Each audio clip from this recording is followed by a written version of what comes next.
Welcome once again to Space and Harmony, in Harmonia of Life. Today's message is very important because it's related to a prophecy which is already being fulfilled. As the Master said, just as it was in the days of Noah, so shall be in the days of the coming of the Son of Man. And for those of you who don't know what he was referring to, you can go to Genesis 6, and there you'll find how the sons of Elohim, the sons of the divine powers, so to say, met the daughters of Adam, the humans, the human race, and begot them children. And these children, obviously, were Nephilim, fallen ones, which are also translated as giants, because in those days people were much larger, and the subtle bodies, the spiritual sons inside them, were also much larger. And this is referring to the spiritual world, souls, joining the psyches in human bodies in this physical world, all of which generated all sorts of religions, politics, fallen science.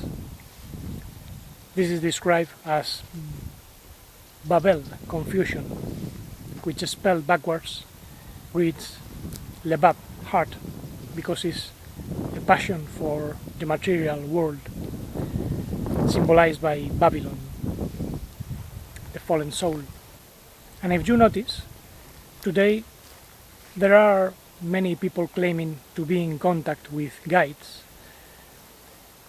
some of which claim to come from other planets and even say they are the twin souls of the humans with whom they are in contact. And that's actually the old theme of illegitimate unions. This is the coming of the son of Adam. Spiritual sons are being engendered through meetings with the spiritual beings, which are not necessarily helpful. This is a situation that began to take place when the vessels that were prepared by the architects, the engineers, were not appropriate for higher types of consciousness. As we read in Genesis 2, Adam did not find a proper contrary mate. However, Adam gave name to all creatures. It means that higher types of soul incarnated in what we may call animal creatures, but they were different in those days. This is why the architects tried to solve the problem by splitting humanity in masculine, feminine, carnal psyche, and spirit, or Adam and Hava, right brain and left brain, and so on. But that didn't work either, because the problem became deeper. More illegitimate unions took place, such as the union of Hava and the serpent, Eve and another type of reptilian intelligence, we may say. It's true we are told about a legitimate union between Adam and Hava, which gave birth to Seth, in principle a spiritual humanity, but which eventually fell. That humanity did not have the living spirit, which I will clarify later. This is why we must understand what a legitimate union is. It's also becoming very popular to speak about the issue of twin souls and twin flames, mixing things that regard to the realm of the psyche and not the divine soul. And there is also a popular theory suggested by Jean-Pierre Gagnier-Mallet, which is a French ex-physicist, who speaks of the quantum twin or the quantum double. And if it's somehow interesting, it can easily lead to misinterpretation, because our true being has nothing to do with the quantum world. In true life, there is no quanta, bundles of energy. There is no fragmentation. Our true essence can cross all dimensions because it comes from beyond time. Therefore, we must have a clear understanding of what's the union with our true divine essence. And a good way to understand is to meditate on the image of the apostles with the double flame on their heads when they received the Ruach HaKodesh, the so-called Holy Spirit, the clean spirit, which is a deeper degree of conscience in which the maiden of conscience is already in rapport relation with the masculine divine mind. Masculine in the sense that it comes from the spiritual realm.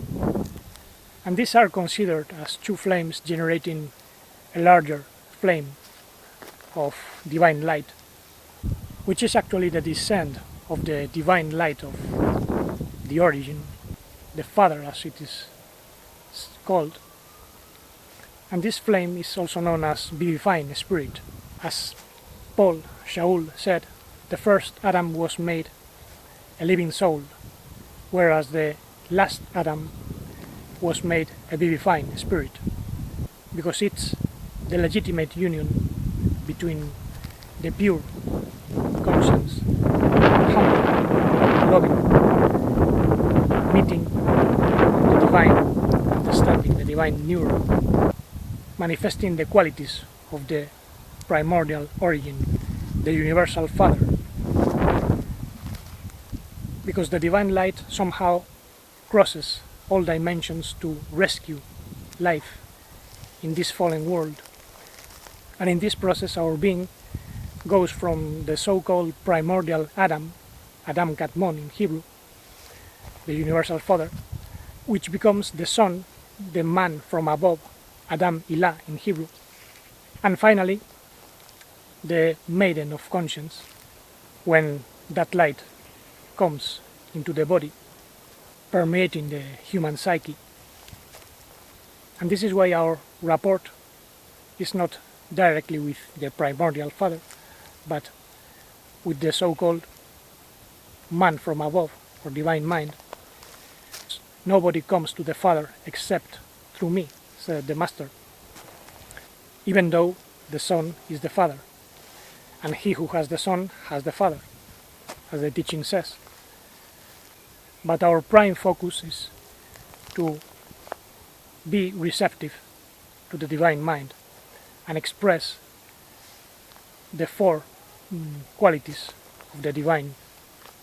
This means we must express the divine qualities represented by four letters, Yud, Hey, Vav, Hey, which are really a process in which the loving intelligence of life in calm is discovered in a world of darkness. This is the tetragrammaton. So the four letters are not Yahweh or Jehovah or any God that you can imagine. This is a process of self-discovery, something which was not understood by the fallen Adamic races that made themselves gods and tried to dominate humanity. Actually, most of the technology that we have today comes from these intelligences, which are just remnants of their supposedly advanced technological societies. They claim to give us life when they give us death. And this does not mean they cannot be reintegrated into the tree of life, but obviously they must respect us and go through the process of regeneration. This means they must work on the stone of conscience. And Master Yeshua described this process of transformation using parables. In many of them you'll see mention the number 10 because it makes reference to the 10 Sephirot, the 10 spheres of the Tree of Life, which must be harmonized by the three spheres, the I am, the purpose or will, and conscience, which are usually concealed in Jewish Kabbalah and other types of Kabbalahs, because the crown, our selfhood, was stolen, because there are many who are not interested in our awakening. But Master Yeshua made those spheres known. Before Abraham was, I am. I am the light and you are the light of the cosmos. So we already have that I amness in ourselves, and we must express the will, bringing together the 10 Sephirot in ourselves. However, the lower 5 spheres are in great trouble. They are in darkness, and we must work on them especially. You'll find, for instance, the parable of the 10 talents and the parable of the woman with the 10 coins, and she cleaned the house in order to find the one that was lost. And then we have the interesting parable of the 10 virgins, in which 5 of them were wise because they had oil in their lamps for the time when the husband were supposed to come in the middle of the night, whereas the other 5 were full virgins that did not have oil in their lamps. And there came the time when the husband made signs that he was arriving, and the wise virgins went to meet him in darkness with their lamps with oil. Then the four virgins asked the wise ones if they could give them a bit of oil, but they say, no, this is our oil, go and look for your oil. So when the four virgins went to look for their own oil, they lost the chance of meeting their husband in the middle of the night. This is an allegory of how we must bring understanding to the lower 5 spheres of the Tree of Life. Remember that in Hebrew, oil is shemen, which is a permutation of neshama, the breath of understanding, the breath of conscience. And this conscience must grow in all domains.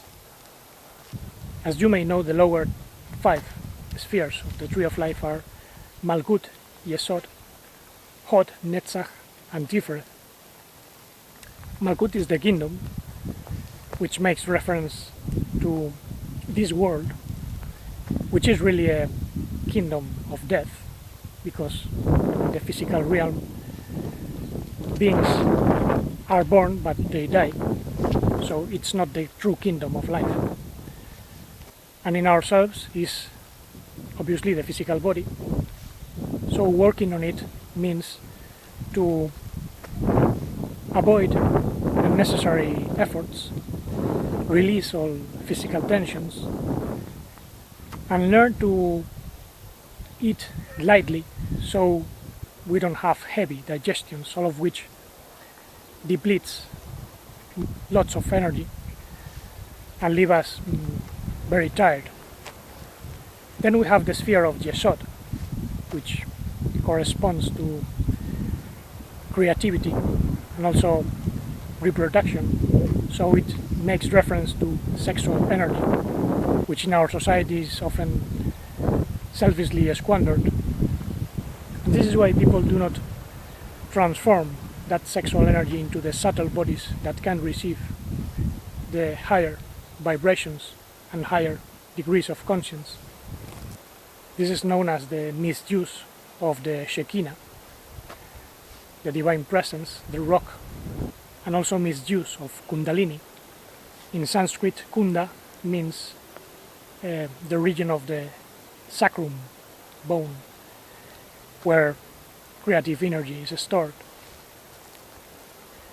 And creative energy is also squandered through the mind, the mental center, which is already the sphere of thought. There the oil is squandered by means of overthinking, excess of imagination, restless thoughts of any kind. Then we find another leakage on the sphere of netzach, victory, which should be the victory or success that we accomplish with the help of emotion. But when emotions get out of control, we lose a huge amount of energy. And all these losses of energy take place even in the spiritual domain. For instance, physical yogis work only on the body and leave aside the work on the mind and the emotions. They don't pay attention to the teaching of light or the development of love in the heart. Monks pray a lot, work a lot on the heart center, but they don't go deep into the teaching of light, and obviously don't transform the energies stored in the body, because they become very passive. And then we find philosophers and occultists and intellectual magicians that work with the mind, but they don't have a true contact with life. So the three ways, the bull, the lion, and the eagle, must be gathered in the man in order to bring an integral development of conscience. Then we have the fifth sphere of Tiferet, beauty, which should be a recognition of true harmonia inside and outside, the recognition of our true being, our meridian of conscience, loving the divine mind all over. However, we don't cultivate that love very often and fall into a lack of self-recognition, which is really the origin of lack of self-esteem on a psychological level, and the sense of indignity. Many regard themselves as sinners, full of indignity, but obviously this is because there is no an ontological recognition, the recognition of our being. And even though this inner rapport with our higher essence and self-recognition might seem something abstract, it's really something very concrete that takes place in the body, and sometimes we might even experience it as an encounter with a being of true light inside, guiding us in visions and dreams, something which I can attest for because it took place in my life several times. This is being guided by the universal divine mind. Each one of us is connected to a neuron in that mind. And sometimes we might even recognize our divine flame in another person. This might be what some call the external twin flame, but is very rare because it means that the divine being of light is somehow expressed in two people for some specific messianic reason.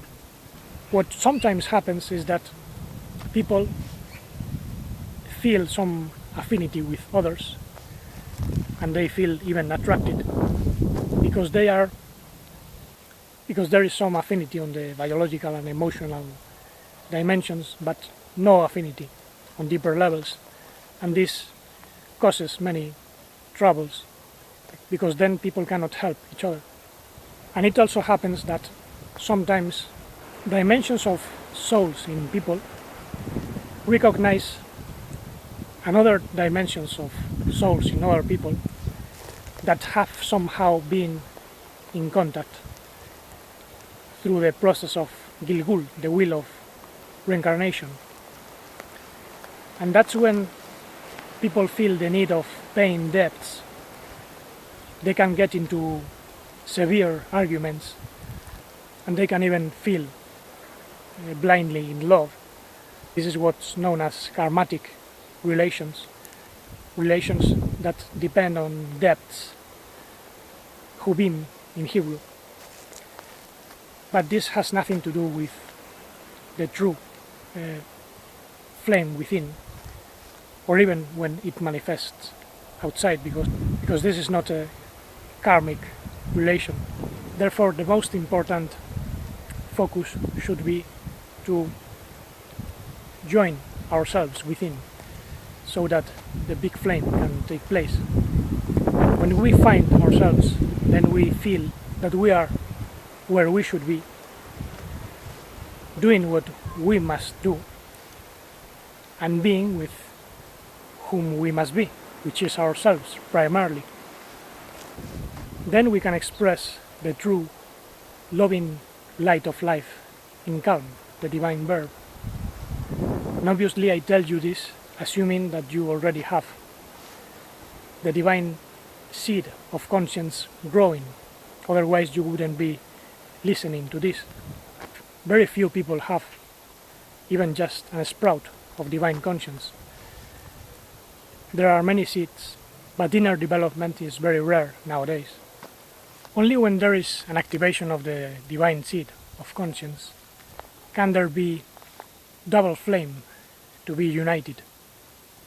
So I truly wish that the divine flame can grow in all of us, igniting out of the union with the Divine One in ourselves. And meanwhile, blessings.